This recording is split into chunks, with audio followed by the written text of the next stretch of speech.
Welcome to a new video of Mythos at Midnight, where tonight we will be discussing the legend of Yuki Onna, the snow beauty of Japan.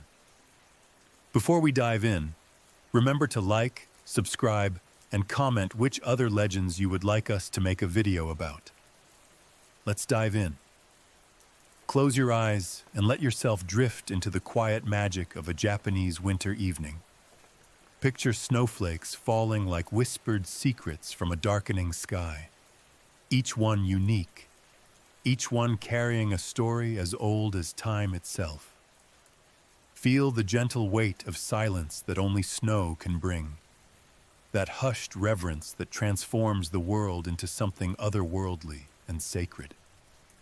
Tonight, we embark on a journey through one of Japan's most enchanting and enduring legends, the tale of Yuki Onna, the Lady of the Snow. Her story is woven into the very fabric of Japanese winter, as essential to understanding the season as the frost on temple roofs or the delicate crunch of footsteps through pristine drifts. In Japan, winter is not merely a season of cold and darkness. It is a time when the veil between worlds grows thin, when ancient spirits walk among the living, and when the most beautiful encounters can also prove to be the most dangerous. Let the rhythm of this ancient tale carry you toward peaceful rest as we explore the many faces of Japan's most mysterious winter spirit. To truly understand Yuki Onna, we must first immerse ourselves in the unique beauty and spiritual significance of winter in Japan. Unlike in many cultures where winter represents death or dormancy, Japanese tradition sees the snowy season as a time of profound beauty and contemplation.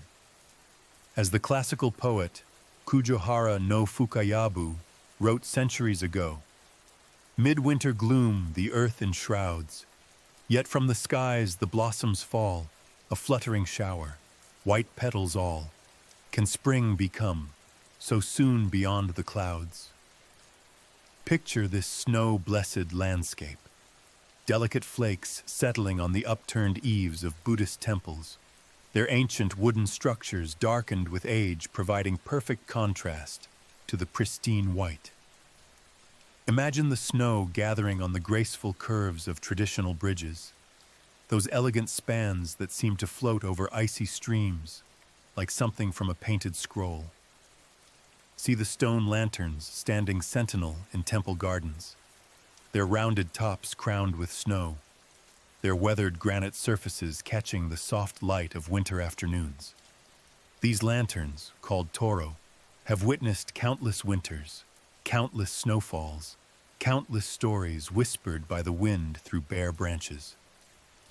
In Japanese aesthetics, snow represents purity, transience, and the sublime beauty of impermanence. The concept of mono no aware, the bittersweet awareness of the fleeting nature of all things, finds perfect expression in the gentle fall of snow. Each flake is unique, each pattern unrepeatable, each moment of winter's beauty destined to melt and transform. This understanding of impermanence lies at the heartbeat of Japanese spirituality. Shinto, the ancient indigenous faith of Japan, sees the divine, the kami, in all aspects of nature.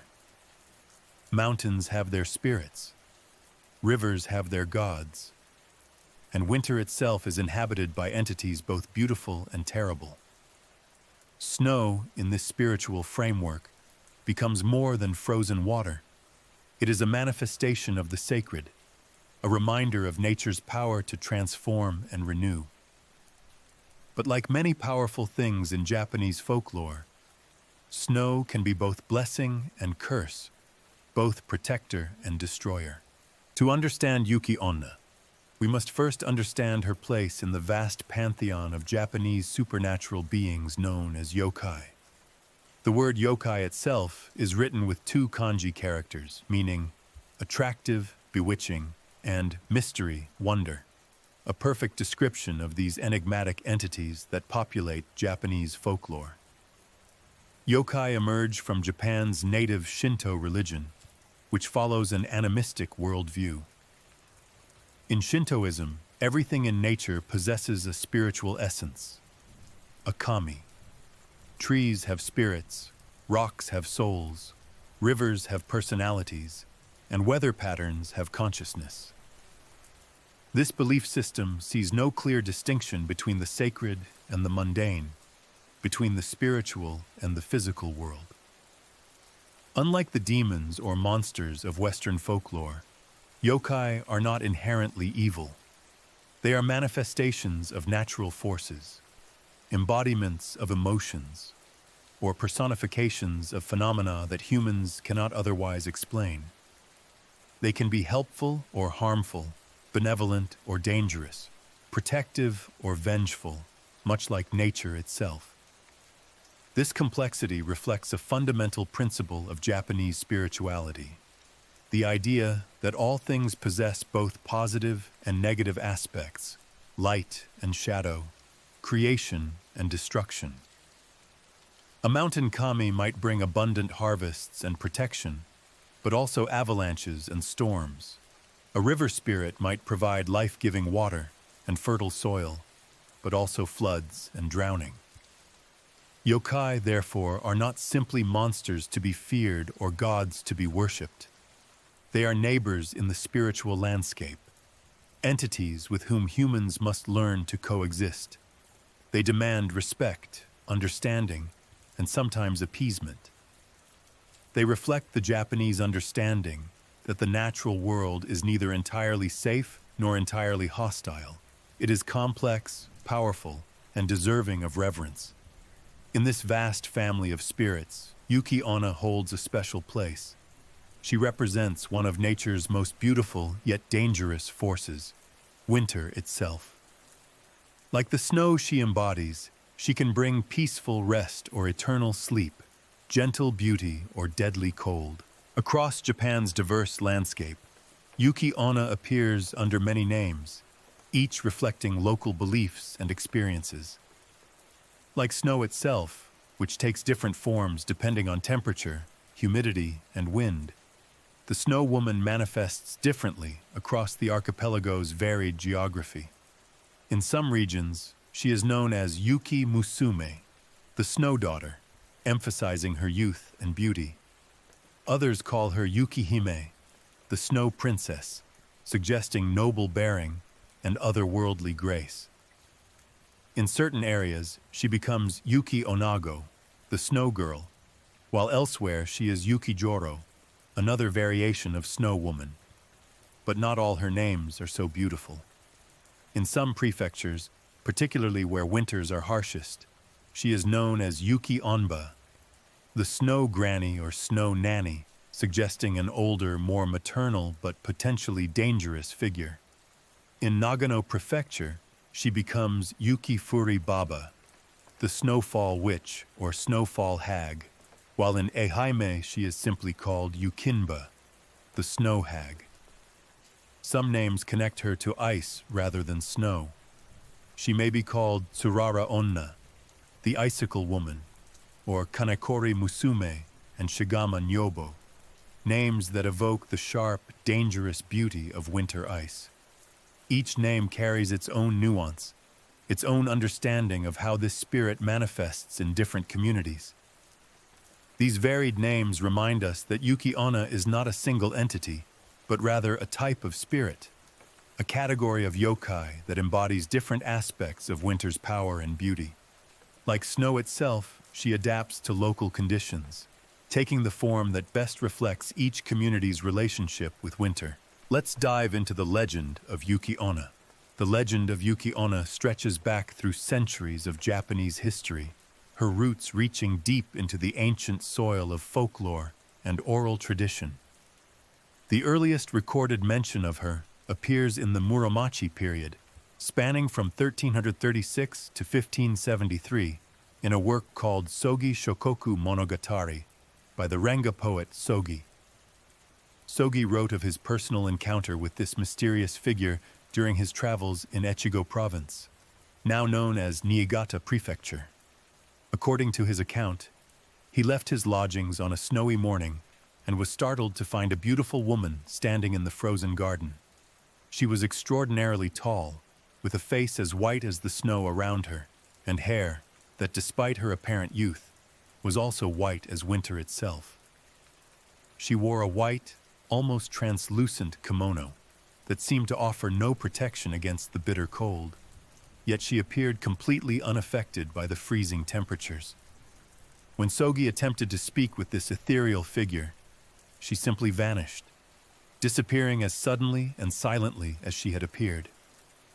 Local villagers later told Sogi that he had encountered the spirit of the snow, a being that usually appeared during heavy snowfalls, but rarely showed herself at the cusp of spring. This early account establishes many of the characteristics that would define Yuki Onna throughout subsequent centuries. Her otherworldly beauty, her white clothing and pale appearance, her connection to snow and cold, and her tendency to appear and vanish mysteriously. Over the centuries that followed, the legend of Yuki Onna evolved and spread throughout Japan, taking on new characteristics and incorporating local beliefs and experiences. During the Edo period, 1603 to 1868, many artists and storytellers began depicting yokai in their works, leading to a flowering of supernatural literature and art. Artists like Toriyama Sekien, 1712 to 1788, created detailed illustrations of Yuki Onna, helping to standardize her appearance while also inspiring new variations. His 1776 work Gazu Hayaki Yagyu, The Illustrated Night Parade of 100 Demons, featured Yuki Onna prominently, cementing her place in the Japanese supernatural pantheon. Interestingly, the portrayal of Yuki Onna underwent a significant shift during the 18th century. Until that time, she was almost uniformly depicted as malevolent, a deadly spirit who brought only death and destruction. However, later tales began to explore her more complex nature, introducing stories where she showed mercy, compassion, and even love. This evolution reflects broader changes in Japanese society and spirituality, as communities became more settled and less directly dependent on the whims of nature. Their relationship with natural spirits like Yuki Onna became more nuanced. She transformed from a simple force of destruction into a complex being capable of both cruelty and kindness. In Japan's northern regions, where winter snow can accumulate to depths of 6 meters or more, Yuki Onna takes her most dangerous and predatory forms.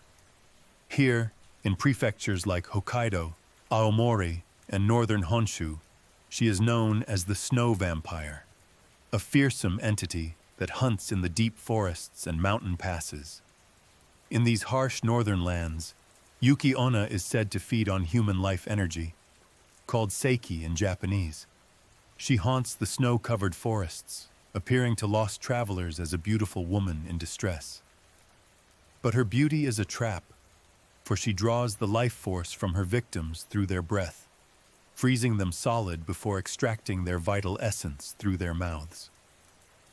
In Niigata Prefecture, mothers warn their children never to play outside on snowy nights near the forest, for Yuki Onna has a particular fondness for the pure seiki of children. The belief is so strong that entire communities observe this precaution, keeping their little ones safely indoors when the snow falls heavy and the wind howls through the trees. In the central prefectures of Ibaraki, Fukushima, Akita, and Fukui, Yuki Onna manifests as the talking snow woman, a more sophisticated predator who uses conversation as her weapon.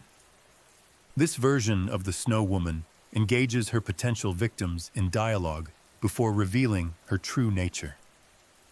Picture a lone traveler making their way through a snow-covered mountain pass on a dark winter night. Suddenly, a voice calls out from the swirling snow. A woman's voice, melodious and strangely compelling. She appears as a figure in white, asking for directions or help, engaging the traveler in seemingly innocent conversation. But this is where regional variations become particularly interesting. In some areas, If the traveler responds to her greeting and engages in conversation, she attacks immediately. However, in Fukushima and Ibaraki prefectures, the opposite is true. If the traveler ignores her calls, she becomes enraged and grabs them, throwing them down into a nearby ravine. This variation reflects the complex social dynamics of Japanese culture, where ignoring someone's request for help is considered deeply impolite and potentially dangerous. Even supernatural encounters, it seems, are governed by social etiquette. In Tottori Prefecture, on the Japan Sea coast, Yuki Onna takes on yet another form, that of the water beggar, or Mitsumoshi Onna. This version appears during light snowfall, traveling on the winter winds and approaching people with a simple request: water. The peculiar aspect of this regional Yuki Onna is her reaction to different types of water. If offered cold water, she grows larger and more powerful, her form becoming more substantial and intimidating. However, if someone offers her warm or hot water, she begins to melt and dissolve, eventually disappearing entirely. This variation suggests an interesting understanding of the spirit's nature. She is fundamentally composed of winter and cold, sustained by the chill and weakened by warmth. It also provides those who encounter her with a method of protection, though one must be wise enough to know which type of water to offer. Perhaps the most poetic variation comes from Yamagata Prefecture, where Yuki Onna is said to be the Tsuki no Haimu, or moon princess. According to this legend, she was originally a celestial being who lived on the moon, surrounded by luxury but bored by the endless perfection of her ethereal existence. Gazing down at Earth from her lunar palace, she became fascinated by the planet below, with its changing seasons, its imperfect beauty, and its mortal inhabitants who lived such brief but intense lives. One night, unable to resist her curiosity any longer, she descended to Earth, traveling down on beams of moonlight that transformed into snow. However, while coming to Earth proved easy, returning to her celestial home was far more difficult. She found herself trapped in the mortal realm, appearing on full moon nights during snowfall, sighing with longing for her lost paradise. This version of Yuki Onna is less dangerous than others, more sorrowful than threatening, representing the pain of exile and the bittersweet nature of unfulfilled desires. Not all manifestations of Yuki Onna are fearsome. In some regions, particularly around natural hot springs or onsen, she appears as a protective spirit who guides lost travelers to safety. These stories often involve someone becoming lost in a blizzard, only to encounter a beautiful woman in white who leads them through the storm to the warmth and safety of a hot spring. In these tales, Yuki Onna represents the merciful aspect of winter, the understanding that even the harshest season can offer refuge and renewal. The hot springs, with their healing waters that remain warm even in the deepest cold, become symbols of hope and survival. This benevolent aspect of Yuki Onna reminds us that she, like winter itself, is neither entirely friend nor enemy. She embodies the full spectrum of winter's possibilities, its dangers and its gifts, its harsh realities and its hidden kindnesses. Now let us settle into the most famous and enduring tale of Yuki Onna, the story that has echoed through generations like wind through bare winter branches. This is the tale that the great writer Lafcadio Hearn recorded in his collection Kwaidan, Stories and Studies of Strange Things, introducing the Western world to the haunting beauty of Japanese supernatural folklore. Picture two men trudging through the gathering dusk of a winter evening. Mosaku, the elder, moves with the steady gait of someone who has spent decades working with his hands, his weathered face bearing the quiet dignity of honest labor. Beside him walks his young apprentice, Minokichi, still carrying the bright-eyed enthusiasm of youth. still believing that the world holds more wonders than terrors. They are woodcutters, these two, returning from their work in the mountain forests. Their breath forms small clouds in the bitter air, and their footsteps crunch rhythmically through the frost-hardened snow. Behind them, they leave the tracks of men who have earned their rest through hard work, who look forward to warm food and soft beds after a long day in the cold. But nature, as it often does, had different plans for them that evening. The sky, which had been merely gray and threatening, suddenly darkened to the color of old iron. The wind picked up, carrying with it the promise of serious snow, not the gentle flakes of a peaceful winter evening, but the thick, relentless curtain of a true blizzard. Within moments, the world around them vanished into swirling white chaos. The familiar path they had walked countless times became invisible. The landmarks they knew by heart disappeared behind walls of driven snow. The temperature plummeted, and the wind howled like a living thing, carrying away their voices when they called to each other. But fortune, it seemed, had not entirely abandoned them. Through the storm, they glimpsed a small structure near a frozen river, a humble hut belonging to a ferryman who operated a crossing during warmer months. The boat was tied up on the far side of the water, and the ferryman himself was nowhere to be seen, having likely departed for more comfortable quarters for the winter. Grateful beyond words for this unexpected shelter, the two men pushed through the hut's simple door and found themselves in a space that, while modest, offered blessed protection from the storm. It was a single room with rough wooden walls, a dirt floor, and a small window shuttered against the cold. But it was dry, and it blocked the wind, and after the brutal conditions outside, it felt like luxury. Mosaku, exhausted by the day's work and the struggle through the storm, settled against one wall and almost immediately fell into the deep sleep of the truly weary. His breathing soon became regular and peaceful, the sound mixing with the whisper of snow against the walls and the distant howl of wind through the trees. Minokichi, younger and perhaps more sensitive to their unusual situation, found sleep more elusive. He lay listening to the storm's voice, trying to distinguish between the sounds of wind and snow and some other noise that seemed almost like voices calling from far away. The hut creaked gently around them, settling into the cold, but the sounds of the storm gradually became a kind of lullaby. Eventually, the warmth of the shelter and the exhaustion of the day began to tell, and Minokichi felt himself drifting toward sleep. His eyelids grew heavy, his breathing slowed, and he was just settling into what he hoped would be peaceful rest when he was awakened by an unusual sensation.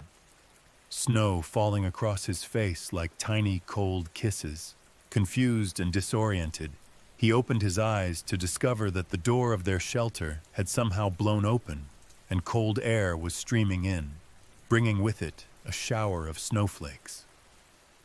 But there, standing silhouetted in the doorway against the swirling snow, was something that made his heart freeze in his chest, not with cold, but with an emotion far more primal and profound. A woman stood before him, but not like any woman he had ever seen or imagined. She was tall, extraordinarily tall, and draped in garments so perfectly white they seemed to glow with their own inner light, as if woven from moonbeams and frost. Her beauty was otherworldly, terrible in its perfection, the kind of loveliness that stops the heart and steals the breath. Her skin was paler than the fresh snow swirling behind her, so translucent that she seemed almost to be made of ice herself. Her hair flowed around her shoulders like black water frozen in motion, and her eyes held depths that spoke of winter nights that never end. As Minokichi watched, paralyzed by wonder and fear, she moved with fluid grace toward the sleeping Mosaku. There was something hypnotic about her movement, like watching moonlight glide across snow-covered ground. She bent over the old woodcutter with the deliberate care of someone performing a sacred ritual.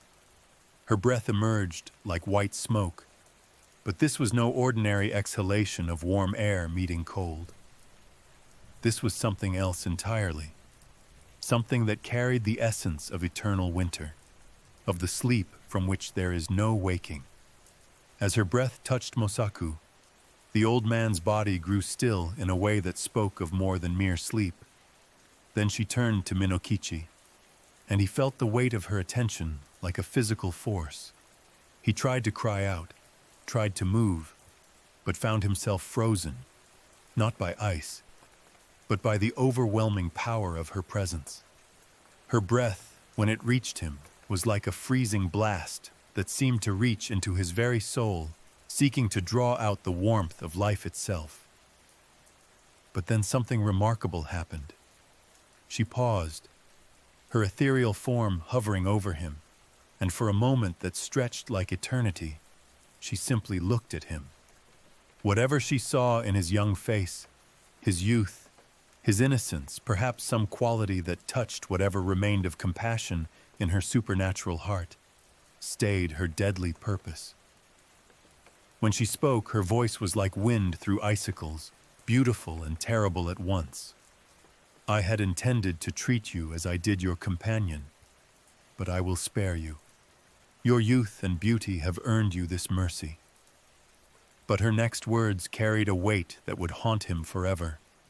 However, you must never speak of what you have witnessed tonight to any living soul. If you ever tell another person about this encounter, I will know. No matter how far you travel, no matter how much time passes, I will know. And I will come for you. Oath will be your reward for breaking this promise. With that pronouncement, she simply ceased to be there. Like mist touched by morning sun, like a dream upon waking, she was gone. The door remained open, the snow continued to fall, but the presence that had filled the small hut with such terrible beauty had vanished as if she had never existed at all. For a moment, Minokichi remained frozen, unsure if what he had experienced was real or some kind of cold-induced hallucination. Then the full reality of the situation struck him, and he called out desperately to his master. "Mosaku! Mosaku, wake up! Something terrible has happened!" But there was no response, no movement, no sign of life. In the dim light filtering through the storm, Minokichi reached out in the darkness to touch his master's hand, hoping to wake him, hoping against hope that the old man was merely in deep sleep. What he felt when his fingers found Mosaku's hand was like grasping a piece of ice. The flesh was cold beyond the touch of winter air, cold with a finality that spoke of life departed. Mosaku, his kind master, his patient teacher, was gone, his breath drawn away by the Lady of the Snow. In that moment, Minokichi understood that his life had been forever changed. He had been spared, but at the cost of witnessing something that no human should see. And now he carried a secret that he could never share, a burden of knowledge that would shadow every day that followed. The seasons turned, as they always do, in their eternal cycle of renewal and rest. Spring brought its cherry blossoms, summer its festivals and warmth, autumn its maple leaves that blazed like fire against the clear sky. But for Minokichi, every season was shadowed by the memory of that winter night. Every change in weather a reminder of what he had witnessed and could never speak of. He arranged for Mosaku's funeral, telling the villagers that his master had died peacefully in his sleep during the storm, which was, in its way, not entirely untrue. The community mourned the loss of a good man, a skilled craftsman, a patient teacher. But they accepted the explanation without question, for such deaths were not uncommon during harsh winters in the mountains. Minokichi continued his work as a woodcutter, but the enthusiasm of youth had been tempered by his encounter with the supernatural. He approached the forest with new respect, new wariness. He never ventured out alone during snowstorms, never traveled far from well-known paths when winter weather threatened. Most challenging of all was the loneliness of carrying such a tremendous secret. There were times when the burden felt almost unbearable, moments when he desperately wanted to tell someone, anyone, about what he had experienced. But always, the memory of Yuki Onna's warning stayed his tongue. He could not forget the terrible beauty of her face, the deadly power in her voice, the absolute certainty that she would know if he broke his promise. As the months passed, however, life began to reassert itself. Minokichi was young, and youth has a remarkable capacity for healing and moving forward. He began to think that perhaps he could build a normal life despite the shadow that lay across his past. Perhaps he could find happiness even while carrying his dark secret. It was during the following winter, as Minokichi was making his way home through snow-covered paths that had become familiar companions, that fate presented him with what seemed like a gift, a chance encounter that would transform his understanding of love, happiness, and the complex nature of the supernatural world. The young woman he met seemed to have materialized from the winter landscape itself. She was walking alone, which was unusual for a woman in those times, but she carried herself with such dignity and confidence that her solitary state seemed natural rather than strange. Her name, she told him, was Yuki, a name that meant snow in Japanese. There was something about her that captivated Minokichi completely. Her beauty was extraordinary, but somehow familiar, as if he had seen her face in dreams he couldn't quite remember. Her skin was pale as fresh snow, but warm to the touch when he helped her navigate a difficult section of the path. Her eyes held depths that seemed to reflect the winter sky, and her voice carried a musical quality that reminded him of wind chimes in a gentle breeze. She explained that she was traveling to Edo, the great city, where she hoped to find employment as a servant in a wealthy household. This was a common aspiration for young women from rural areas, and her story seemed perfectly reasonable. What was uncommon was the immediate connection that Minokichi felt to her, as if they had known each other in some previous life, as if meeting her was the most natural thing in the world. Their conversation during that walk home revealed compatible spirits, shared values, and a mutual attraction that needed no explanation. When Minokichi gathered the courage to ask if she was betrothed, a forward question, but one he had to ask, her answer that she was free filled him with a joy he had never experienced before. Without hesitation, he invited her to his home. In those days, such an invitation carried serious implications, and both of them understood that he was, in essence, proposing marriage. Her acceptance was given with a smile that seemed to illuminate the snowy landscape around them.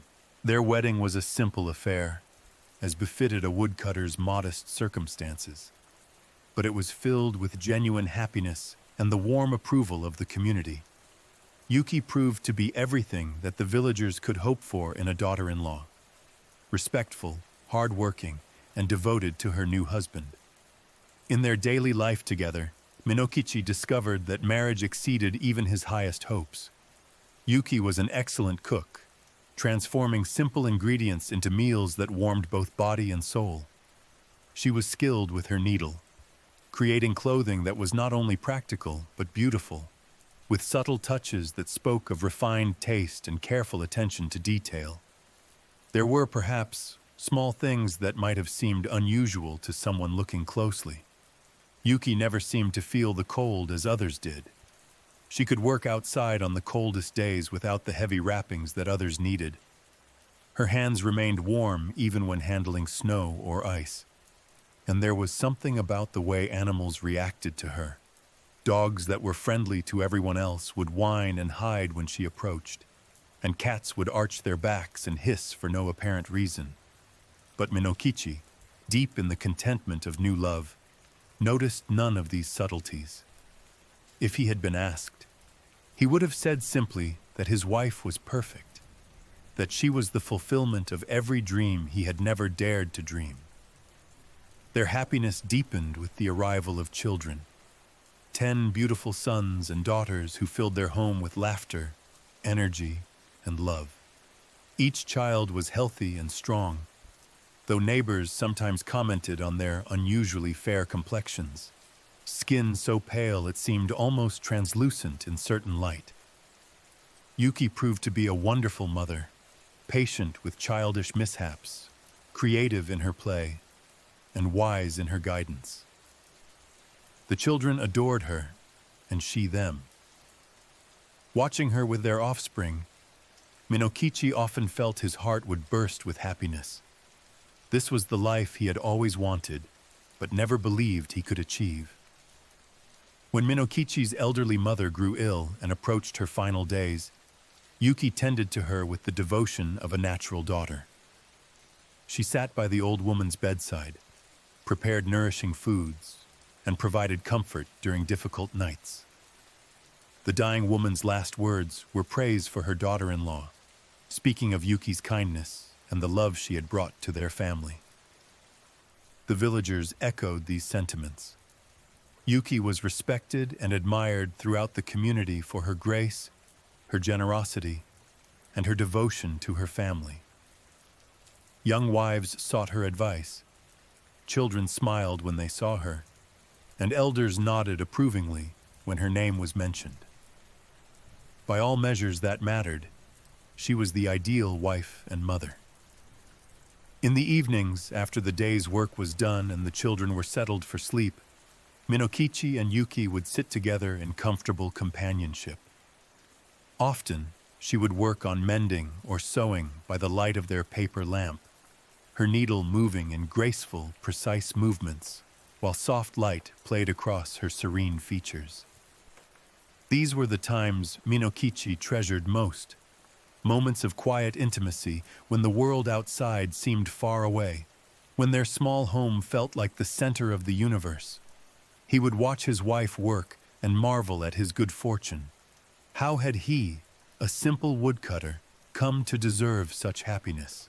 It was during one such peaceful evening, as the snow fell gently outside their warm home and the lamp cast dancing shadows on the walls, that the past came calling. Memory, like an uninvited guest, knocked on the door of Minokichi's contentment. The soft light, illuminating Yuki's pale skin and dark hair, stirred something deep in Minokichi's memory, a fragment of that long-ago night that had changed his life forever. Perhaps it was the way the lamplight caught her profile, or the particular quality of her concentration as she worked, or simply the accumulation of small details that his conscious mind had dismissed, but his deeper awareness had been collecting. "Yuki," he said softly, his voice filled with the warmth of remembrance and affection. "You know, you remind me of someone I once saw. It was many years ago when I was just 18 years old, during a terrible snowstorm." Yuki's needle paused in its work, though she didn't look up from her sewing. The quality of her stillness seemed different somehow. Not the relaxed pause of someone taking a brief rest, but the absolute motionlessness of a deer sensing a predator nearby. Minokichi, lost in his memories and completely unaware of the change in atmosphere, continued. "I saw a woman, so beautiful she could not have been entirely human. She was dressed all in white, like you are tonight in this lamplight. She was something supernatural, some kind of spirit. She killed my old master with her icy breath. I'm certain she was some kind of yokai, some otherworldly being." He paused, looking at his wife with eyes full of love and not the slightest suspicion. "And yet tonight, watching you work here by the lamplight, You seem to resemble her so perfectly. Isn't it strange how memory plays tricks on us? How the mind finds patterns and similarities in the most unexpected places? The needle fell from Yuki's hands, striking the floor with a tiny sound that seemed to echo like thunder in the suddenly charged atmosphere. When she raised her face to look at her husband, the gentle woman he had known and loved for so many years was gone. In her place sat someone else entirely. Someone whose eyes held the depth of winter storms and whose beautiful features had hardened into an expression of hurt, fury, and terrible knowledge. When she spoke, her voice carried harmonics that no human throat could produce.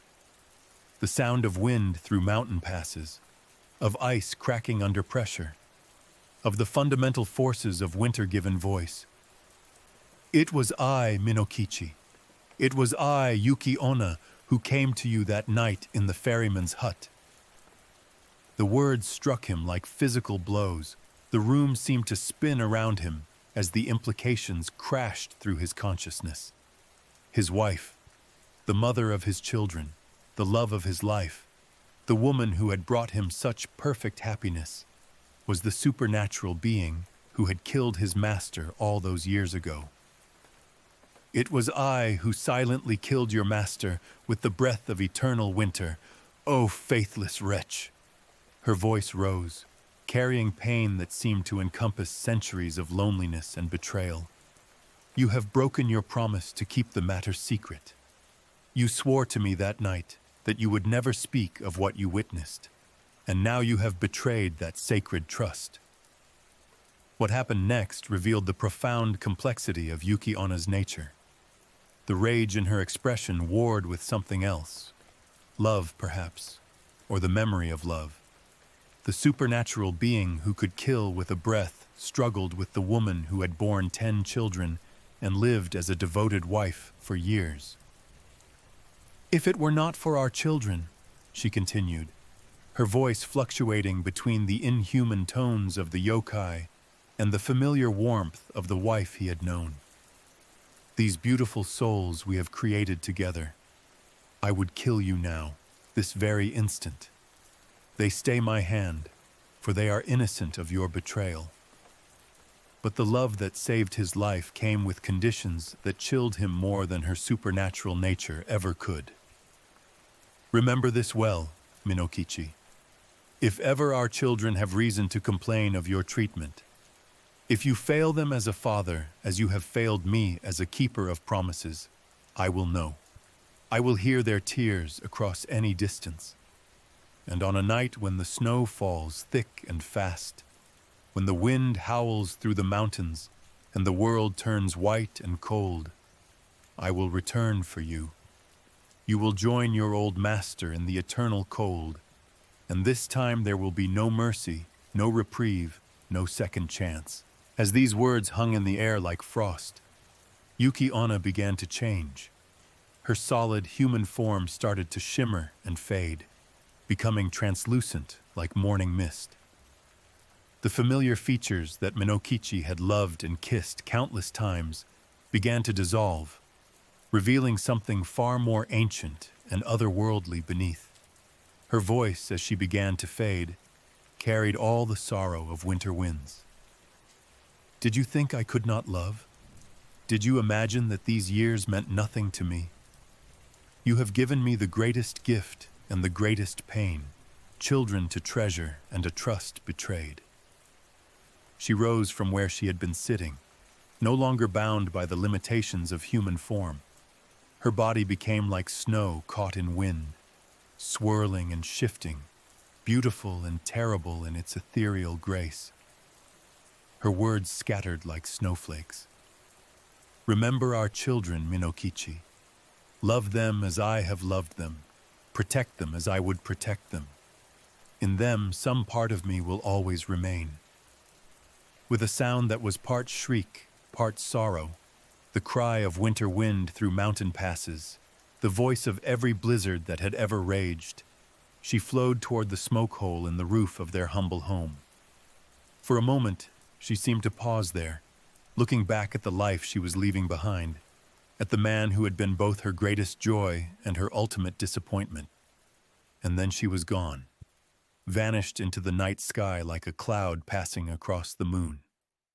The house felt empty in a way it never had before, hollow with an absence that went deeper than mere physical presence. The children slept on, unaware that their mother had just departed forever, unaware that their lives had been irrevocably changed.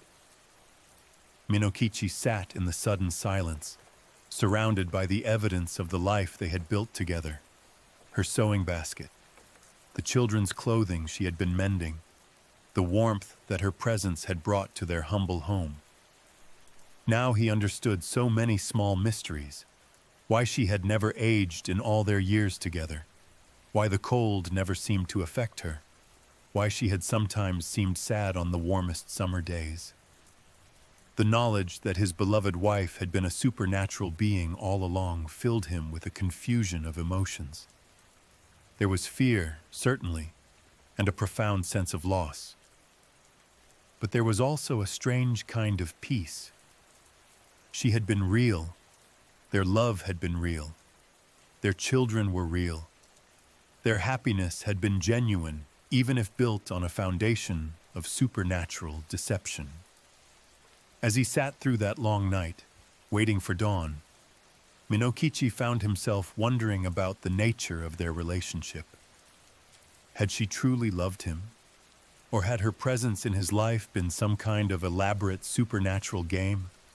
Had the woman who had sewn his clothes, cooked his meals, and borne his children been real, or merely a role played by an inhuman entity? The answer, he realized, was both. She had been Yuki Onna, the deadly lady of the snow, but she had also been Yuki, his wife, the mother of his children. The supernatural and the human had coexisted in her just as winter and warmth coexist in the changing seasons. She had been completely real and completely impossible at the same time. But the story of Yuki Onna does not end with Minokichi's loss, for she appears in many forms throughout the folklore of Japan. Let me share with you another tale, one that shows a different aspect of the Snow Lady's complex nature, a story that reveals her capacity for compassion and her connection to the unfinished business of the human heart. In another village, in another time, there lived a poor farmer named Kyuzaemon. His life was simple and hard, marked by the endless cycle of planting and harvest, of preparation for winter and gratitude for spring's return. His dwelling was humble, a small wooden house with paper windows and a thatched roof that had seen better days, but it was clean and warm, and it sheltered him from the worst of winter's fury.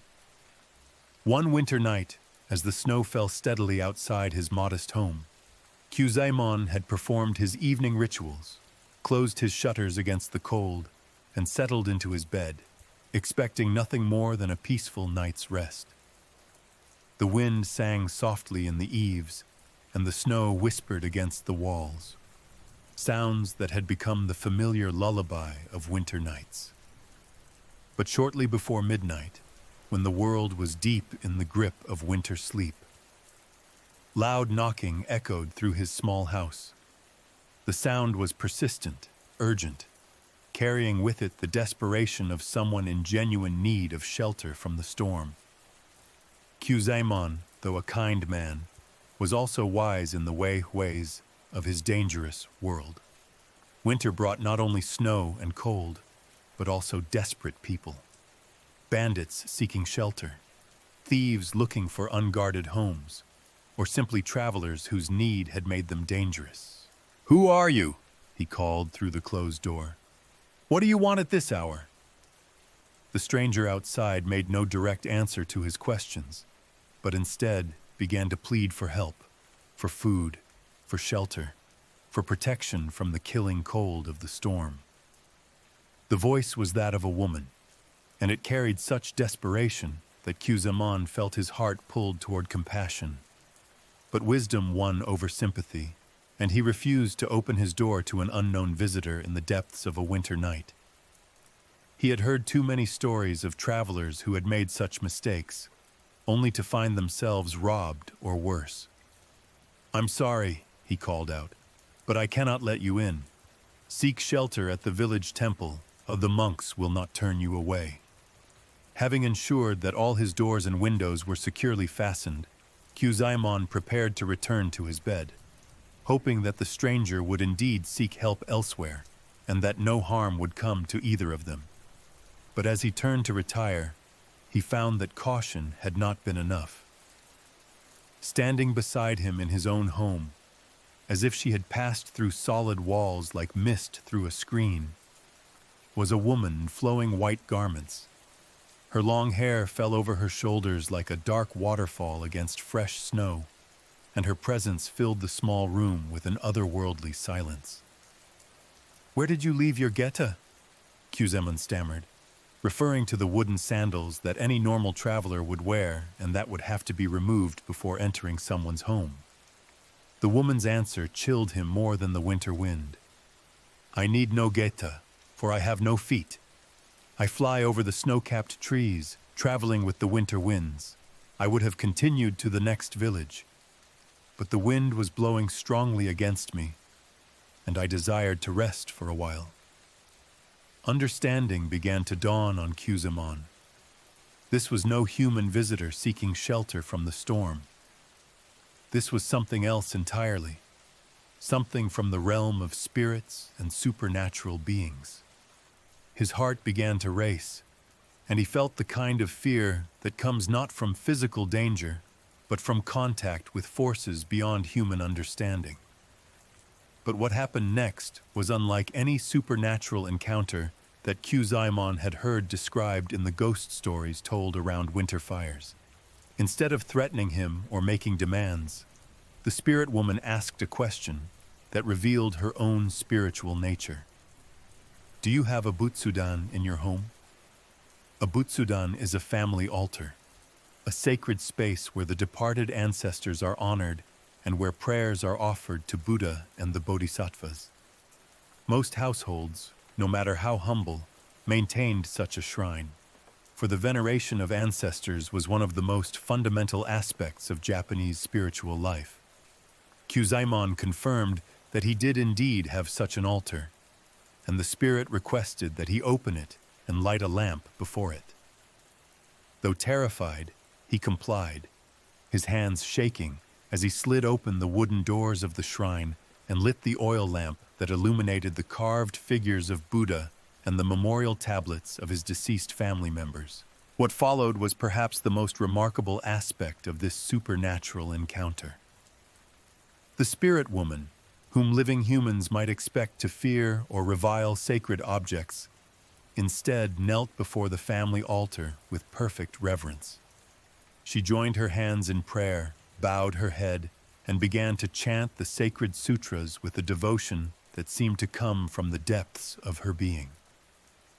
She prayed not only for the souls of Kyuzaemon's ancestors, whose names she could not have known, but also for Kyuzaemon himself. Her voice, which had seemed so otherworldly when she first appeared, now carried the gentle cadences of sincere religious devotion. She asked for blessings on the humble farmer, for protection from harm, for peace in his heart, and prosperity in his work. When her prayers were complete, she shared her story. Her name, she told him, had been Oyasu when she was alive. She had lived with her parents and her husband, Isaburo, in what seemed to have been a happy marriage.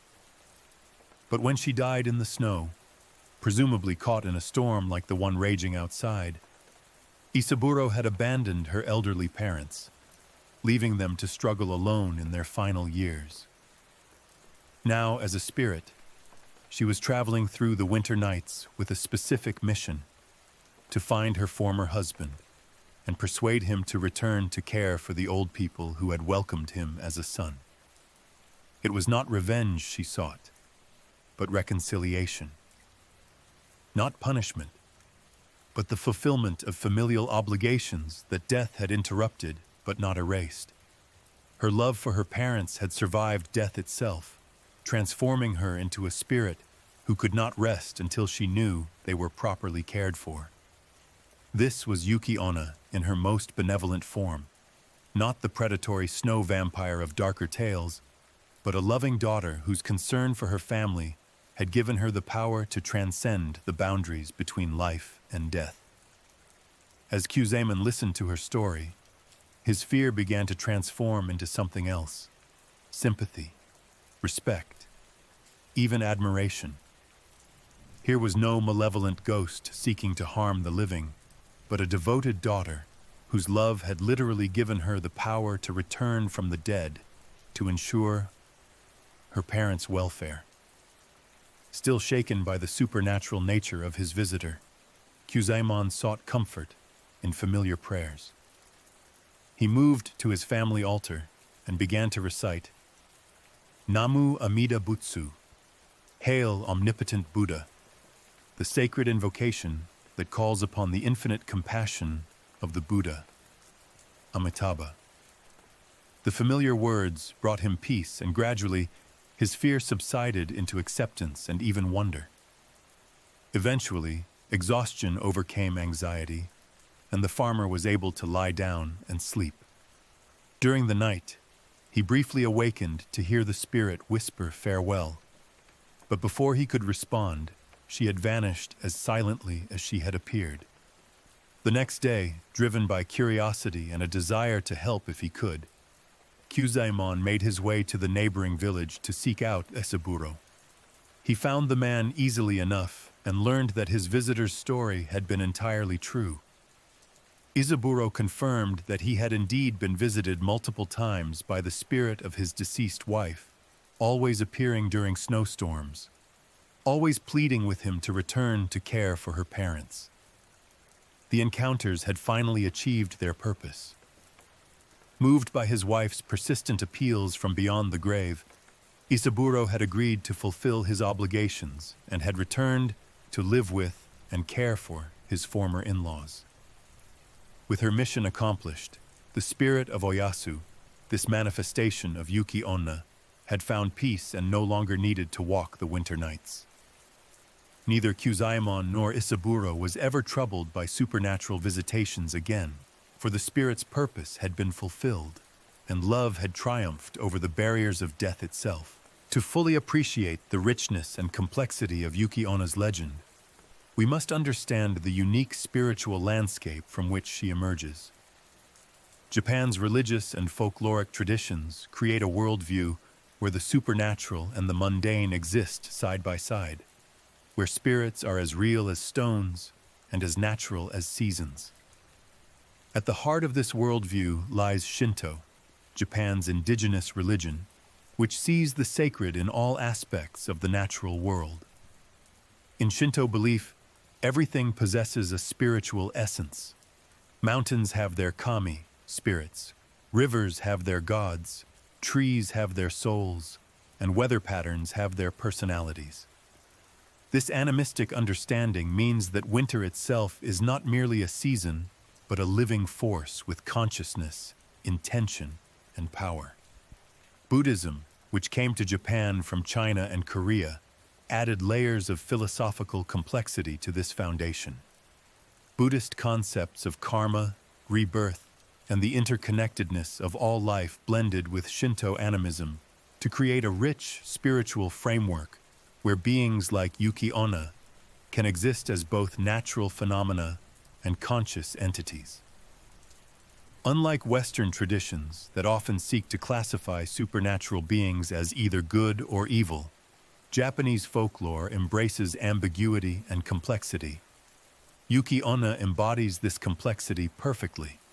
She can be predatory or protective, vengeful or merciful, depending on circumstances and the behavior of those she encounters. Japanese culture marks the changing seasons with festivals and rituals that acknowledge the spiritual significance of natural cycles. Winter festivals, in particular, recognize both the beauty and the danger of the cold season. Many of these celebrations include references to snow spirits and winter yokai, keeping ancient stories alive through community participation.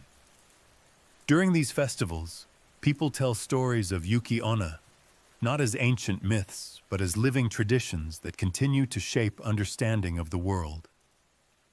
Children learn about the Snow Woman not as fiction, but as part of the spiritual reality that surrounds them.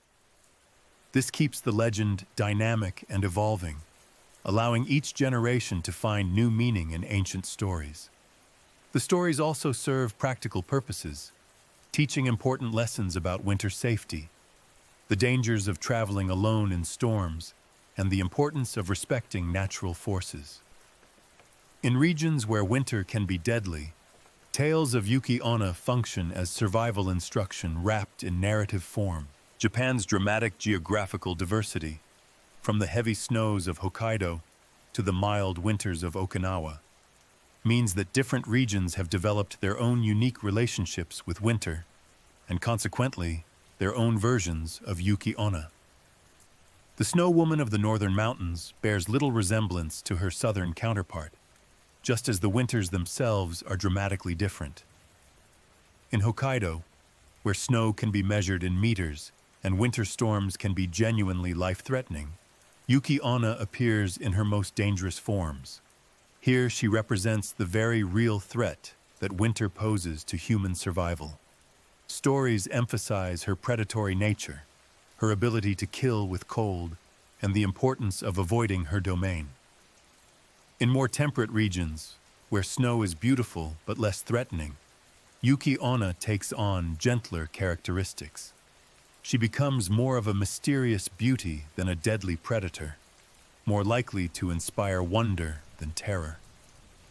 These regional variations ensure that the legend remains relevant to local conditions and concerns. The portrayal of Yuki Onna has evolved significantly over the centuries, reflecting changing relationships between humans and the natural world. In ancient times, when people lived more directly dependent on nature's whims, she was portrayed primarily as a force of destruction, a reminder of winter's power to kill. During the Edo period, 1603 to 1868, as Japan became more urbanized and people gained greater control over their environment, Yuki Onna began to be portrayed with more nuance.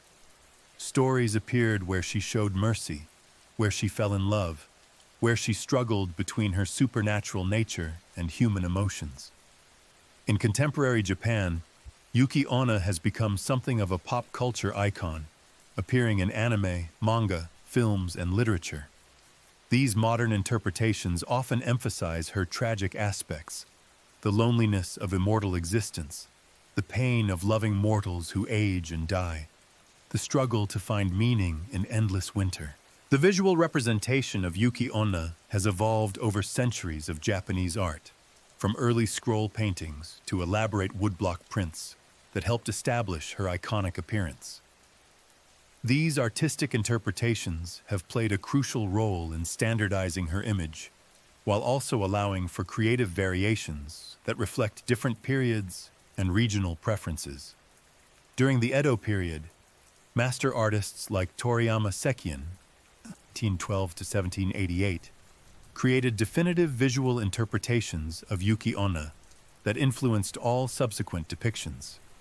His 1776 work, Gazu Hyaki Yagyu, the illustrated night parade of 100 demons, presented her as a figure of ethereal beauty tinged with supernatural menace. Traditional artistic representations typically emphasize certain key visual elements: her extraordinary height, her flowing white garments that seem to merge with the snow around her, her long black hair that provides dramatic contrast to her pale skin, and her eyes that seem to hold depths of winter sky. Artists often included subtle symbolic elements in their depictions: snowflakes that seem to emanate from her form, backgrounds that suggest the liminal space between the human and spirit worlds, and poses that convey both grace and otherworldly power. The transformation of Yuki Onna from oral folklore to written literature marked a crucial evolution in her story. Early written versions preserved the essential elements of regional tales, while adding literary sophistication and psychological depth. Lafcadio Hearn's inclusion of the Yuki Onna tale in his Kwaidan, Stories and Studies of Strange Things, 1904, brought her to international attention and established what became the most widely known version of her story. Hearn's retelling emphasized the psychological complexity of the characters and the tragic dimensions of supernatural love. Contemporary Japanese literature has continued to explore Yuki Onna themes, often using her as a metaphor for various aspects of modern life: alienation, the tension between tradition and change, environmental concerns, and the complexity of relationships in an increasingly disconnected world. Modern literary treatments often focus on themes that resonate with contemporary readers: the difficulty of maintaining authentic relationships in a world of hidden truths, the environmental consequences of human activity, and the ways in which the past continues to influence the present. Japanese cinema has produced numerous interpretations of Yuki Onna stories, from traditional adaptations that stay close to folklore origins to creative reimaginings that use her legend as a starting point for contemporary narratives. Tokuzo Tanaka's 1968 film The Snow Woman, Kaidan Yukijoru, is widely considered the most faithful adaptation of Lafcadio Hearn's version, starring Shiho Fujimura in a performance that captured both the beauty and otherworldly menace of the character. Akira Kurosawa included a Yuki Onna sequence in his 1990 anthology film Dreams, presenting her as part of a larger meditation on humanity's relationship with nature and the unconscious. His interpretation emphasized the dreamlike, surreal aspects of supernatural encounters. More recent films have used Yuki Onna themes to explore contemporary issues, often relocating her stories to modern settings while maintaining the essential elements of her character and the conflicts she represents. Yuki Onna has become a popular figure in anime and manga, where her story is often adapted to explore themes relevant to young audiences: identity, belonging, the challenge of being different, and the complexity of relationships. Her legend has found audiences far beyond Japan, with translations and adaptations appearing in many languages. International artists and writers have drawn inspiration from her story, creating works that blend Japanese folklore with their own cultural perspectives. In contemporary popular culture, Yuki Onna often serves as a symbol for various modern concerns: environmental destruction, the alienation of modern life, or the ways in which technology and urbanization disconnect people from natural cycles and traditional wisdom. As you rest and perhaps dream tonight, remember that the story of Yuki Onna is not finished. Like the snow that continues to fall in winter storms, like the seasons that continue their eternal cycle, her legend continues to evolve and grow with each person who encounters it. Your own encounter with her story becomes part of that evolution. The ways you understand her character, the connections you make to your own life, the questions her legend raises for you, all of these become part of the ongoing tradition that keeps these ancient stories alive and relevant. As we close of this story, remember to like, subscribe. Also comment what other stories you would like to hear and what you thought about this story. Sleep well, and may your dreams be filled with the quiet beauty of snow-covered temples, the gentle whisper of winter wind, and the enduring magic of stories that have been told under starlit skies for hundreds of years. Stories that will continue to be told for hundreds of years to come.